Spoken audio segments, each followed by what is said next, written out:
Hello दोस्तों, स्वागत है आपका हमारे चैनल वेल्थ क्रिएटर में। दोस्तों आज हम यहाँ पर बात करने वाले हैं अदानी पोर्ट्स लिमिटेड के बारे में। दोस्तों हमने यहाँ पे एक नई सीरीज़ शुरू करी है जिसके अंदर हम यहाँ पे निफ्टी 50 के सारे स्टॉक को वन बाय वन यहाँ पे एनालाइज करेंगे ताकि आपको पता चल सके कि कौन सा स्टॉक बेहतरीन है, कौन से स्टॉक को आपको लॉन्ग टर्म के लिए रखना चाहिए, कौन से स्टॉक को आपको शॉर्ट टर्म के लिए रखना चाहिए। क्योंकि ऐसा नहीं है दोस्तों कि निफ्टी 50 है तो निफ्टी 50 के सारे स्टॉक अच्छे हैं, ऐसा नहीं है। अगर निफ्टी 50 के सारे स्टॉक अच्छे होते तो जब से निफ्टी 50 बना है तब से लेकर जो उसके 50 स्टॉक है वही सेम रहना चाहिए थे।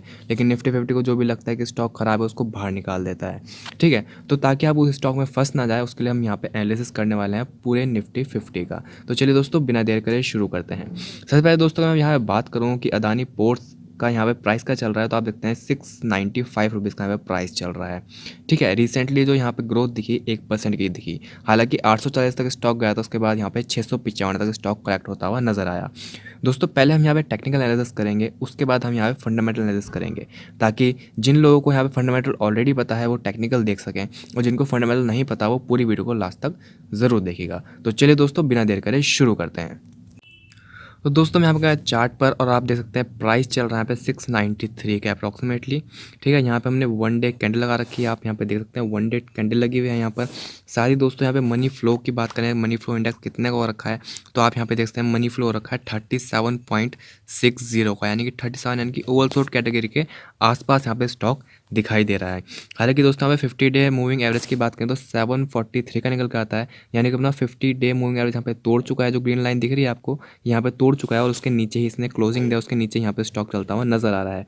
रिसेंटली दोस्तों सपोर्ट की बात करें, कहाँ स्टॉक ने सपोर्ट लिया तो देख सकते हैं 679 की जो रेड लाइन आपको दिखाई दे रही है, ये वाली रेड लाइन जो दिखाई दे रही है पतली सी, दोस्तों ये इसका 200 डे मूविंग एवरेज है और इसने अपने 200 मूविंग एवरेज के आसपास आकर यहाँ पर सपोर्ट लेने की कोशिश करी। दोस्तों स्टॉक ने लगातार गिरावट की अगर हम बात करें कि स्टॉक के अंदर जो गिरावट आई थी वो कहाँ से आई थी, तो दोस्तों आप यहाँ पे देख सकते हैं 830 रुपये के अप्रॉक्सीमेटली यहाँ पर स्टॉक गया था। उसके बाद यहाँ पे लगातार स्टॉक के अंदर गिरावट देखने को मिली। कोई भी आपको यहाँ पे ग्रीन कैंडल देखने को नहीं मिलेगी, लगातार यहाँ पे गिरावट देखने को मिली स्टॉक के अंदर। इसके साथ दोस्तों अगर यहाँ बात करें कि अगर यहाँ से स्टॉक और टूटता है तो इसके यहाँ पे सपोर्ट्स कहाँ निकल के आते हैं, मतलब कहाँ तक स्टॉक ये जा सकता है। तो जैसे कि आपने देखा 693 का प्राइस चल रहा है। ठीक है, 690 अप्रॉक्सीमेटली इसने रिसेंटली सपोर्ट लिया 200 डीएमए का। ठीक है, लेकिन हालांकि इसके बाद के सपोर्ट्स की बात करें तो इसको सपोर्ट्स बने हुए हैं, स्ट्रॉन्ग सपोर्ट्स, वो ज़्यादा दूर नहीं है, आसपास के यहाँ पर निकल के आते हैं। सबसे पहले दोस्तों इसका सपोर्ट निकल के आता है, ये देखिए आप यहाँ पर ये आता है 667 के 666 के अप्रॉक्सीमेटली का सपोर्ट है, जो कि काफ़ी अच्छा सपोर्ट है। उसके बाद नेक्स्ट सपोर्ट की बात करें तो ये निकल के आता है इसका, ठीक है, जो कि यहाँ पे 656 के आसपास है। उसके बाद जो बहुत ही तगड़ा सपोर्ट है उसकी बात करें तो यहाँ पे निकल का है 638 का। ठीक है, यानी कि 638 का यहाँ पे सपोर्ट निकल के आता है। दोस्तों जैसे कि आपने यहाँ पर देखा, मैं आपको दिखा देता हूँ कि यहाँ पे स्टॉक ने 900 रुपये का लगभग का हाई लगाया था। उसके बाद स्टॉक के अंदर काफ़ी बड़ी गिरावट आई और स्टॉक ने यहाँ पे सपोर्ट लिया 630 के अप्रॉक्सीमेटली का। ठीक है, तो दोस्तों यहाँ पे एक जो गिरावट देखने को मिली थी कब मिली थी, जब यहाँ पे अकाउंट्स फ्रीज हो गए थे यहाँ पे FII के, जो इसके बाहर से फॉर इन्वेस्टर्स थे। ऐसे यहाँ पर रूमर फैला था, आप बोल सकते हो रूमर फैला था या क्या था, बाद में एनएससी ने मना करा कि नहीं, हमने सेबी ने मना करा कि हमने यहाँ पर फ्रीज नहीं किया अकाउंट।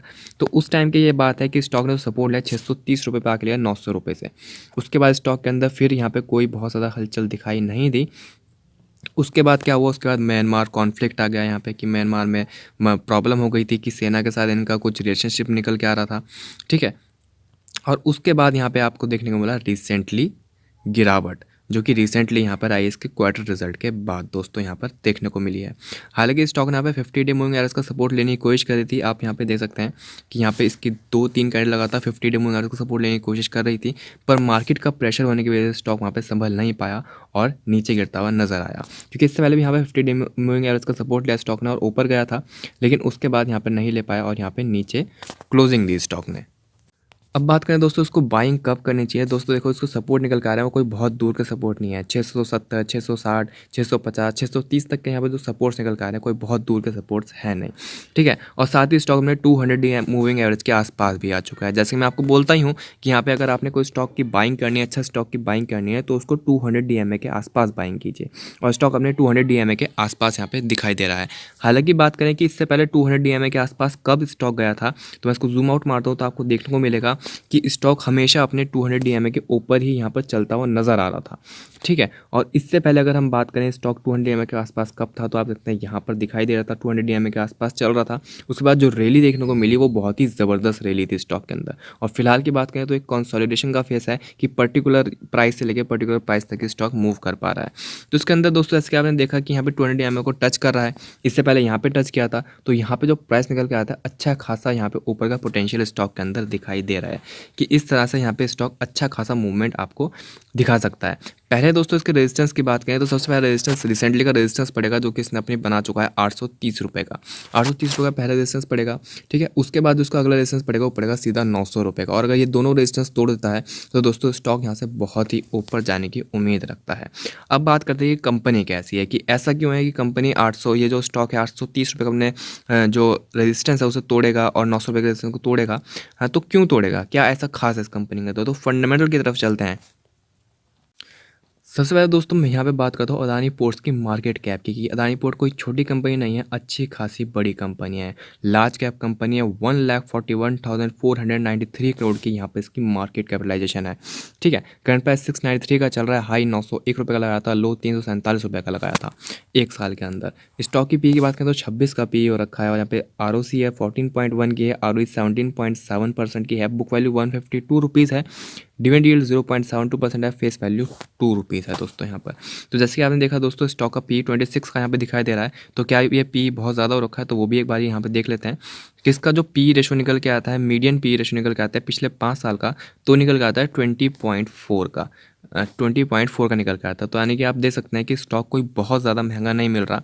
जो स्टॉक का इस वक्त पी रेशो रखा है अपने मीडियन पी के आसपास ही ट्रेड करता हुआ नज़र आ रहा है, ठीक है। तो यहाँ से एक इशू खत्म हो जाता है कि स्टॉक कहीं ओवर वैल्यूड तो नहीं है, नहीं, स्टॉक ओवर वैल्यूड बिल्कुल भी नहीं है यहाँ से, ठीक है। इसके बाद बात करते हैं यहाँ पे कि स्टॉक का जो यहाँ पर रिजल्ट्स आया, ठीक है। तो रिजल्ट कैसा आया इसका, जो क्वार्टर का रिजल्ट आया, तो आप देख सकते हैं कि यहाँ पे जो इसका रिसेंट रिजल्ट आया सितंबर 2020 का उनका यहाँ पर डाटा है, इसमें 3,532 करोड़ की कंपनी ने सेल्स करी। उसके बाद यहाँ पे जो प्रॉफिट निकला कंपनी का, नेट प्रॉफिट, वो निकला 952 करोड़ का। हालांकि इससे पहले क्वार्टर की बात करें तो 4,557 करोड़ की यहाँ पर इसकी सेल्स हुई थी, ठीक है। और पिछले साल की बात करें तो 2,903 करोड़ की यहाँ पे सेल्स होती हुई नजर आई थी। तो यानी कि आप देख सकते हैं कि यहाँ पे क्वार्टर ऑन क्वार्टर बहुत ज़्यादा सेल्स टूटती हुई नजर आई। और प्रॉफिट की बात करें तो प्रॉफिट तो चाहे क्वार्टर ऑन क्वार्टर हो और चाहे ईयर ऑन ईयर हो, दोनों तरफ से यहाँ पे अच्छा खासा करेक्शन देखने को यहाँ पर मिला है। दोस्तों इसका क्वार्टर का जो ये सेल्स टूटी है और यहाँ पे जो प्रॉफिट टूटा है उसका रीज़न सिर्फ यहाँ पे म्यांमार के साथ जो यहाँ पे कॉन्फ्लिक्ट था वही है, ठीक है। कि यहाँ पे जो म्यांमार के आर्मी के साथ इनके रिलेशंस थे, तो म्यांमार से हमने लेन देन बंद कर दिया अदानी पोर्ट्स ने, जिसकी वजह से यहाँ पे इनको थोड़ा लॉस होता हुआ नज़र आया, ठीक है। उसके बाद दोस्तों अगर हम यहाँ बात करते हैं कि यहाँ पे लॉन्ग टर्म के लिए कंपनी किस तरह काम कर रही है, ठीक है। ये तो हो गई शॉर्ट टर्म की बातें कि भाई क्वार्टर ऑन क्वार्टर थोड़ा ख़राब रहा या फिर इस बार ख़राब दिखा। लॉन्ग टर्म में जो लोग सोचते हैं वो 10 साल का यहाँ पे व्यू रखते हैं। तो अगर हम 10 साल की अगर यहाँ पे बात करें तो आप देखते हैं 2010 में 1400-1500 करोड़ का यहाँ पे सेल क्या कर दी कंपनी, जो कि यहाँ पर बढ़ के 15,000 करोड़ के अप्रॉक्सीमेटली की हो गई है। तो देख सकते हैं कि पिछले 10 सालों में 10 गुना यहाँ पर सेल बढ़ती हुई नजर आई। और वहीं अगर मैं बात करता हूँ उसकी नेट प्रॉफिट की, तो नेट प्रॉफिट 676 करोड़ का हुआ करता था और आज नेट प्रॉफिट यहाँ पे 5,108 करोड़ का हो रहा है, ठीक है। तो आप देख सकते हैं कि लॉन्ग टर्म की अगर हम बात करें, शॉर्ट टर्म में तो चलो प्रॉफिट ऊपर नीचे, सेल ऊपर नीचे दिखती रहती है, पर लॉन्ग टर्म में आप देखते हैं कि किस तरह से सेल 1400 से 1500 से 15,000 करोड़ पहुंची और कैसे 600 करोड़ का प्रॉफिट 5100 करोड़ पहुंच गया, ठीक है। तो यहाँ ग्रोथ साफ साफ दिखाई दे रही है कि किस तरह से कंपनी यहाँ पे वर्क कर रही है और कंपनी किस तरह से वर्क करना चाहती है। उसी के साथ दोस्तों मैं यहाँ बात करता हूँ बैलेंस शीट की, तो देखते हैं बैलेंस शीट के अंदर यहाँ पे रिजर्व जो है 30,527 करोड़ का रिजर्व पड़ा हुआ है। बोरोइंग जो है 45,775 करोड़ की बोरोइंग है। तो यानी कि आप देखते हैं यहाँ पे बोरोइंग जो है वो ज़्यादा दिखाई दे रही है। और पिछले अगर हम सालों की बात करें या पिछले क्वार्टर्स की बात करें तो देखते हैं लगातार यहाँ पे बोरोइंग बढ़ रही है 29 से 34 और 45, पर जो रिजर्व है वो 25 से 30 और 30 पे आके अटक गया। तो यानी कि यहाँ पे आपको लगेगा कि बैलेंस शीट थोड़ी सी ख़राब दिखाई दे रही है, थोड़ी सी प्रॉब्लम है। तो लेकिन दोस्तों मैं आपको यहाँ पे बता दूँ कि आप देखते हैं कि इससे पहले 32,000 करोड़ के फिक्स एसेट थे जो कि 48,000 करोड़ के फिक्स एसेट हुए। यानी कि अगर लोन लिया जाता है, पैसा लिया जाता है, तो कहीं ना कहीं तो लगाया ही जाता है, ठीक है। उसके बाद आप देखते हैं कि CWIP under the construction fix asset भी 4,443 करोड़ के हैं। यहाँ पे कोई कमी नहीं है, लगातार आगे बढ़ाने की कोशिश की जा रही है कामकाज को। उसके बाद दोस्तों यहाँ पे इन्वेस्टमेंट देखेंगे तो वो भी 2200 करोड़ से 4300 करोड़ हो गई है, तो यहाँ पे इन्वेस्टमेंट भी बढ़ाई गई है।